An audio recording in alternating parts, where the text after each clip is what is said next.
Hi everyone, welcome to this new series where we'll be solving the Cambridge IGCSE Mathematics Past Paper 0478/22 from the May-June 2025 exam session. Let's get started.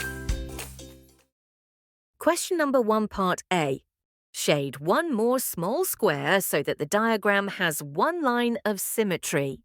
In this question, we are given a 4x4 grid with 3 shaded squares, and we need to shade exactly one more so that the diagram has exactly one line of symmetry.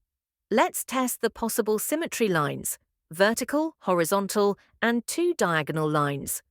First, the vertical line, it do not have any possible symmetry.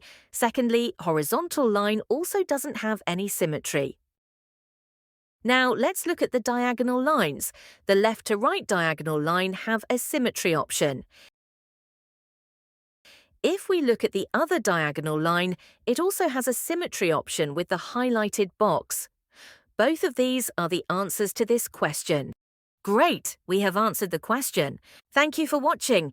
Please like, subscribe, and share with others. Have a nice day.